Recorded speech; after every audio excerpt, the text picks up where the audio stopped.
Punta muna po kami ng Balatan. Ito daw kahoy na to, Jumelina yan eh. Kung hanggang saan pasok yung truck dito, basta may pero kaming panibagong project.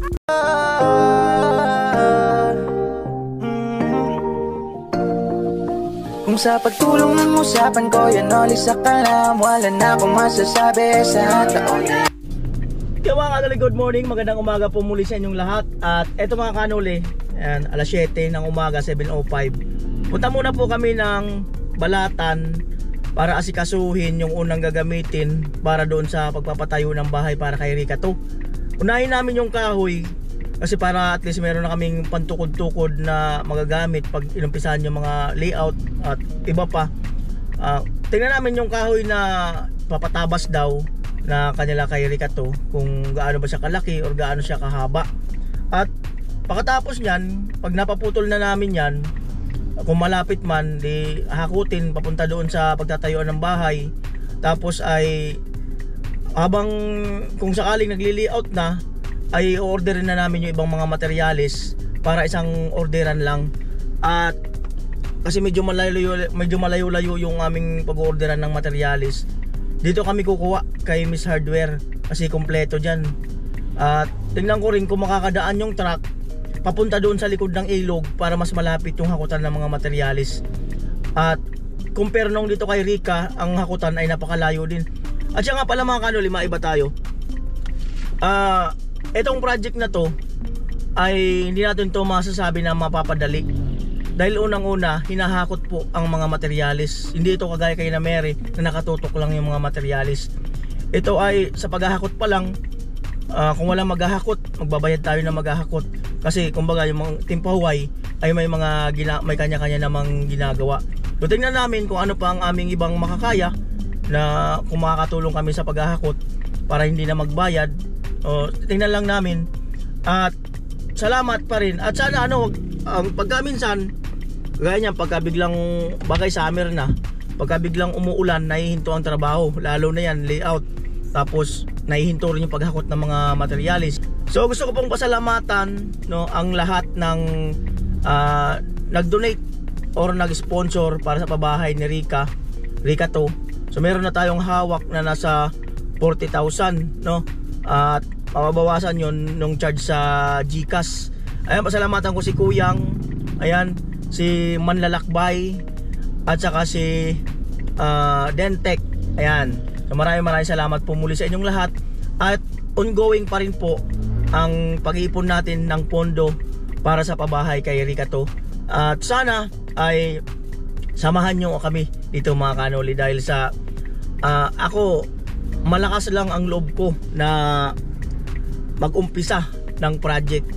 At meron nga nagsasabi dyan sa comment section, Kuya Noli, napakalakas ng loob mo na mag-umpisa ng project, na ang hawak mo lang ay 20,000. Yung nag-umpisa yata kami kay Mary is nasa 22,000, At ito, umpisa tayo dito kay Rica to, nasa 40,000 ang ating pundo. At sabi ko nga, malakas lang talaga ang loob ko na mabubuo yan. At naniniwala ako na susuportahan pa rin ako ng aking mga solid na viewers at saka sponsor para po kay Rica to, na mapagawa naman natin po, magkaroon siya ng sariling bahay. So ay mga kanuli, at samahan po tayo hanggang sa dulo ng vlog na ito at tingnan nyo po ang mga kaganapan. At inaanyayahan ko po kayo na samahan nyo po kami sa panibagong project na naman, panibagong pamilya na naman ang ating matutulungan ng ating mga pabahay program. Ayan po mga kanuli, kasama ko si Tatay James sa Pula. At kami muna pupunta sa may kina Rica to at sa kina Mary, si Bayaw at si Vince TV. Si Kuya Jason, magmamaniho siya, mayroon siyang ipagdadrive ngayon. Mahalaga yung kanyang lakad. Malaking tao yung kanyang kasama ngayon. Ayan. Ayan po, pechay ang binili ko, hindi na ako nakapag-video. Yung naglalako na may kasamang bata. At saugan namin ng tilapia na pinirito. Gisado lang, pechay. Ayan. Yan si Pula, pinabili ko po. At siyempre, pupunta muna kami doon kina Rica to.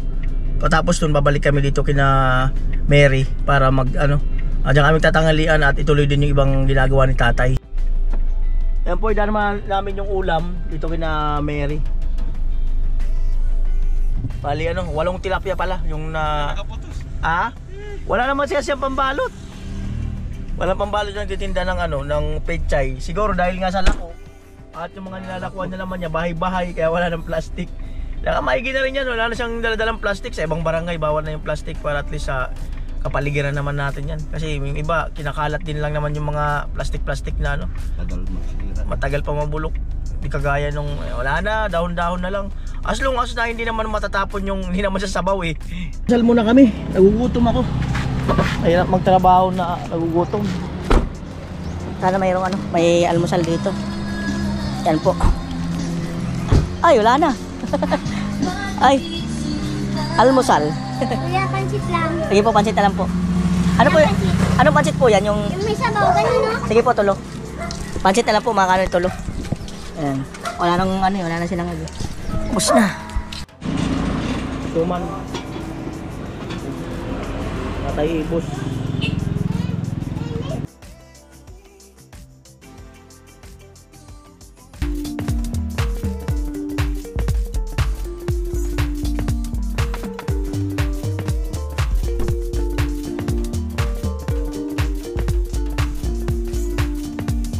Dahil lang. Nagkukuha ni Kuha kasi pa na kumakawoy. Ay mga kanuli si Kapitan dito kina Ricato. Ang paalam lang kami na meron kaming panibagong project bilang respeto ba kasakop dito sa lugar. Ayan. Wala namang problema. Mas maganda nga yan at marami kayong natutulungan. Ito mga kanuli yan. 5 minutes bago mag alas 8 ng umaga. Walang tao. Kaya natin nga nakaharap na namin si Kapitan no. Bilang ano lang, parang paalam lang kami sa kanya, respeto na dito sa lugar niya kami magkakaroon ng project at gagawa. Yan. Yan, dito tayo uli sa ano, ating lugar. Good morning. Magandang umaga. Malapit na. Ano yung tindahan? Bahay? Ah, tindahan. Tindahan pala mga kanon. Lapit-lapit yung boarding house.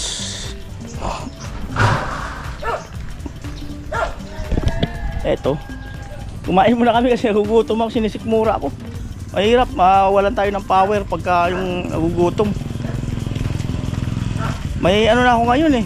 Dati hindi ako nakakaramdam ng sikmura pag nagugutom eh. Pa-ulcer na siguro to. Ayan. Ako pag nagugutom. Delikado. Oo, sibang. Ayan o. Ito po yung daanan ng irrigation, tubig. Inisilaban o, para at least madaanan ang motor. Doon. Punta sa mga palayan. May kubo ang cute o. Ganda ng kubo. Tayo uli umano no, parang dumamo oh. Hindi siya lagi nadadaanan no. Ang tao na po. Up next, Kalawakan. Ayan o, Kalawakan. Ayan o, Kalawakan o.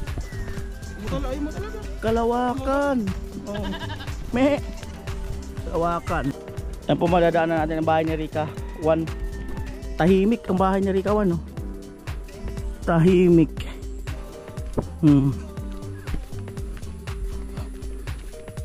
Yan po. Pakatahimik ng bahay ni Rica 1.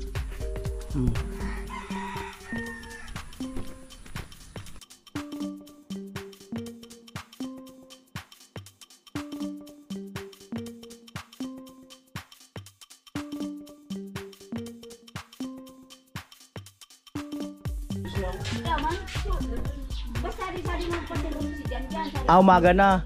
Amarites yan nila. Ay po at si Rica yun. May ginagawa. Hindi ko alam kung susunod doon. At tara kami doon kay Rica to.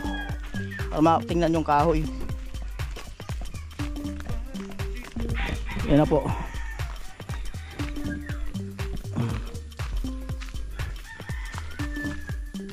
Kalawakan. 8:10 ng umaga. Wala na yung mga mais mga kanuli. Oh. Diba? Nung dito kami, mga mais din nandyan. Ay nakatanim, hindi ko alam kung ano yan. Sili ba yan? Parang siling ano eh. Haba eh. Ito, wala masyadong ano nakatanim. Summer na talaga. Oh. Yung si Rika to, nagwawalis. Buti wala siyang klase ngayon. Ayan po. So kaya pwede makapagtayo dito sana yung malilim. Yung malilim sana. Para at least paano, hindi masyado mabilad yung ano, tropa. Yung timpaway. Siyempre, dagdag pagod kasi yung init talaga. Compare sa malilim. Ayan. May ano dun. Morning. Oh, yo yo. Ayan si Rika to. Ayan. Saan yung kahoy? Banda. Saan? Saan? Saan si lola mo? Ano to? Ang ating kanyang lola para may turo yung ano, kahoy. Good morning! Ayun lola, talong namin yung kahoy. Ayan! Yan po daw mga kanoli. Ayun isa po. Ang pili lang kamuta. Anak ko man yan mga kan. Ripro. Ako ba sa ripro? Ano baga?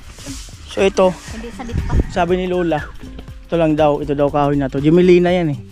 Oh. At mamili lang daw kami dyan.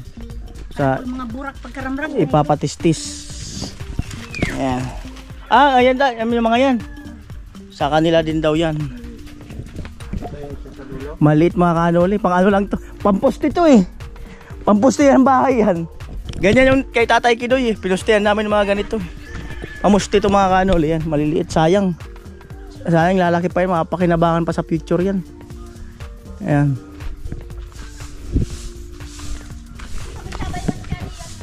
Ito po, kaninong lupa po ito? Ha? Sa inyo pa to? May magtatayo dyan, wala? Meron na magtatayo. Malilim sana dito eh.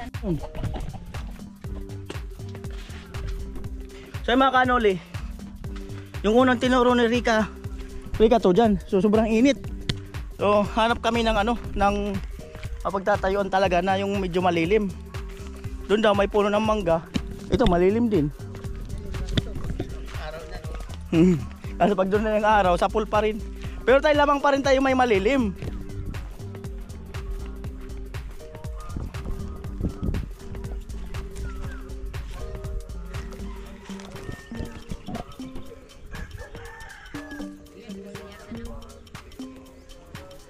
Ayan po. Saan? Kaya nga tayo na malilim. Ito malilim to. Kaso pag dyan ng araw, bilad ta. Ay importante tayo. May malapit tayong masisilungan. Yan ang purpose eh. May malapit tayong masisilungan. Ito sa inyo pa rin po to. Dito. Abot pa to, alamid. So abot to pala rito. Dito naman marami talagang puno.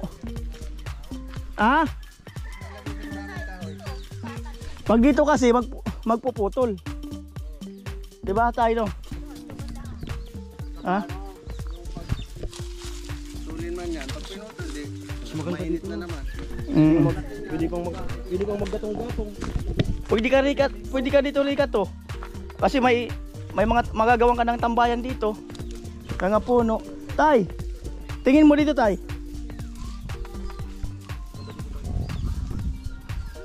Maliliit naman yung puno eh. Tingin mo. Pwede din dyan. Pero lalaki ang mga kahoy na yan. Kaso lalaki. Masisira yung bahay ng ugat eh. Masisira yung ugat ng bahay. Diyan tayo pwede. Tabing riprap. Hindi nag-aapaw. Hindi na naglalakwas. Hindi na yung maapaw. Yung ilog. Ilog hindi naman daw umaapaw. Ito sana mga kanoli maganda. Asa ang problema, lalaki yung mga puno, lalaki yung mga nyug. Malilim sana eh. Kasi na sana ang 15 by 15 dyan eh.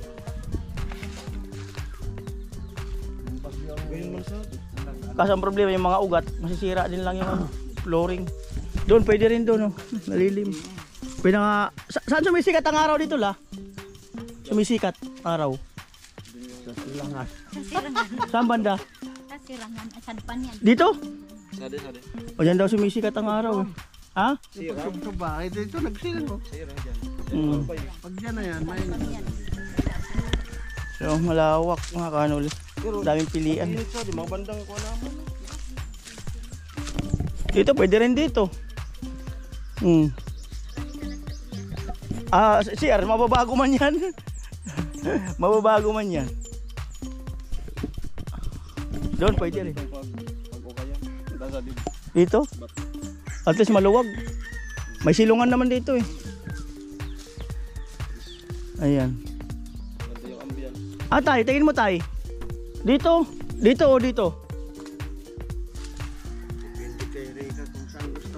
O saan mo gusto Rika? Dito? Ang init Dito. Piling ko dito matigas ang lupa. Tingin ko dyan tayo matigas ang lupa. Hindi, lahat na ito matigas niya. Ito mukhang ino. Saan mo malambot ang lupa dito la? Kasi May ang lambot ang lupa pag nag-uulan.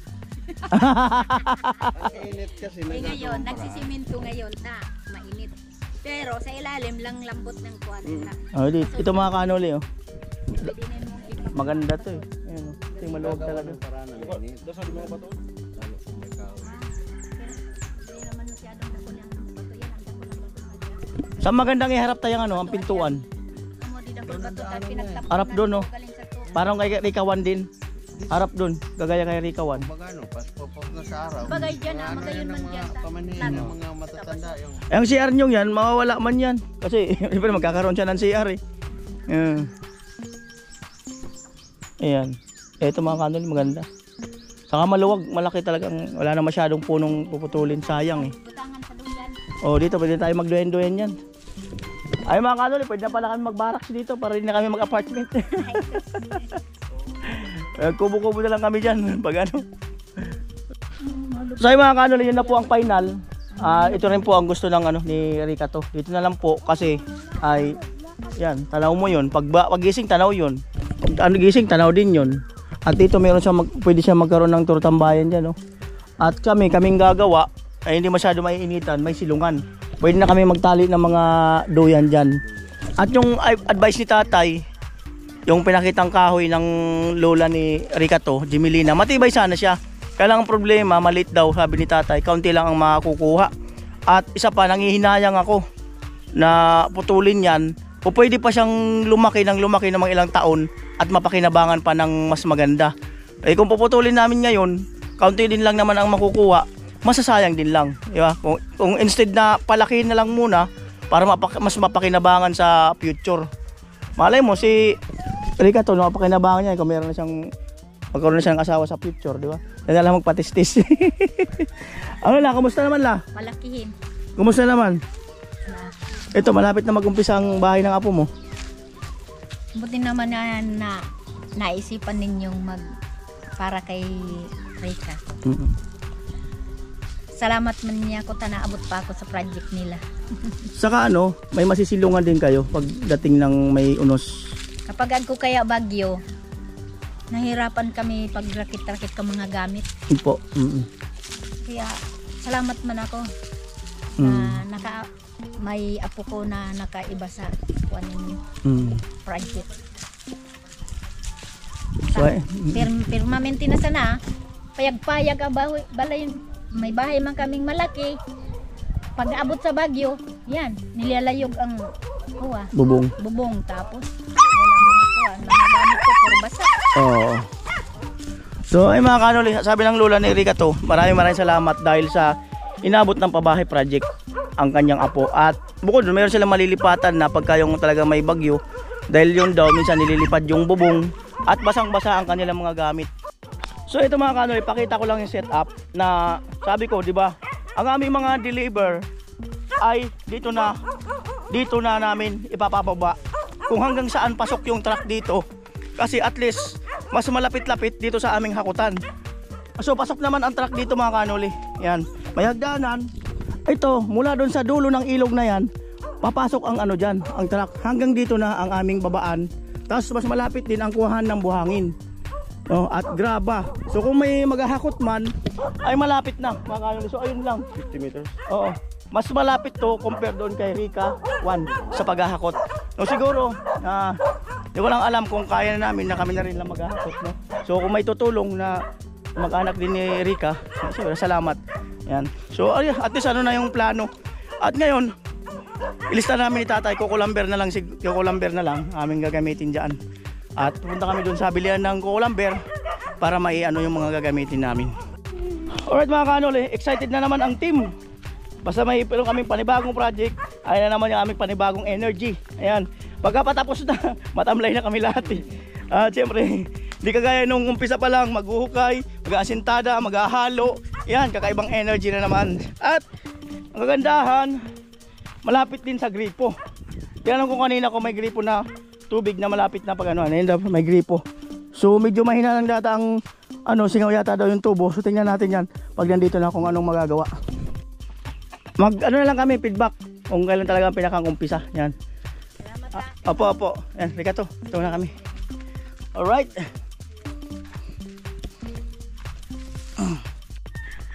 Te! Amo!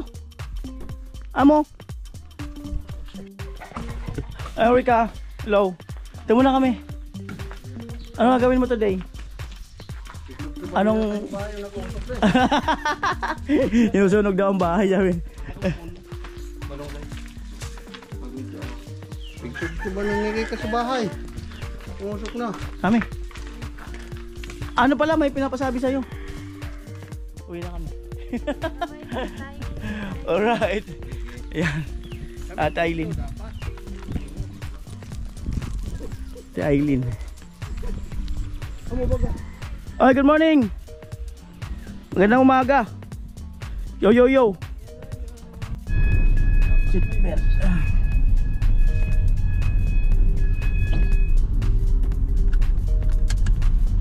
Nag-warning pala yan pa.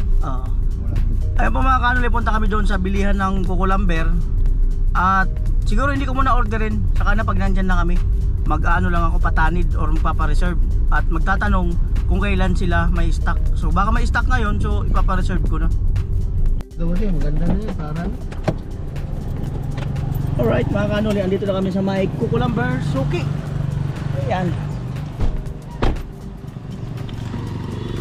Ayan, good morning. Ayan, meron pala mga kanuli oh. Ayan. Magandang umaga. May project uli kami dyan. Doon naman sa likod nung dati. Baka next week. Hindi kuha pag talagang ano. Parang patanid lang ba? Ano mga kailangan natin dyan tayo? Kung sakasakali 2x3, 2x4, 2x3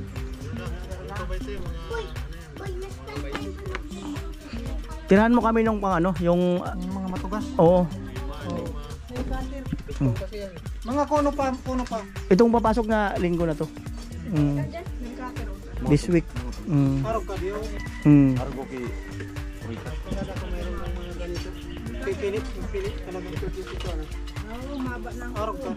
Pang ano tayo, yung pang biga-biga natin no. Kailangan matibay. 2x4. Tapos 2x3. Malapot walo. 2x4 pa practice din. Dito sa naman yata, papunta na tayo dito. Oo, saka na lang para ano. Oo. Paano lang? Para sa Patagama lang. tagama sa. Matugas talaga. So yung mga kanuli, kaya kami nagpunta rito para ipa-reserve yung ano, yung talagang matitigas para sa lalo-lalo yung pambiga namin. Ganito namin tatay. Para ano. Yan. Deliver pag may deliver. Ayun lang kuya. Salamat eh. Ito po mga kanuli, 9:05 ng umaga. Pabalik na po kami kina Mary. At ayan po ang update natin sa pagpapagawa or nalalapit na pag-uumpisa ng bahay ni Rica to. Ayan, so maraming salamat po muli sa inyong lahat mga kanuli. All my viewers, subscribers, sponsor, sa inyong lahat, yung mga magsusubscribe pa. Ayan, maraming salamat po muli sa inyong lahat. Ayan, bye bye.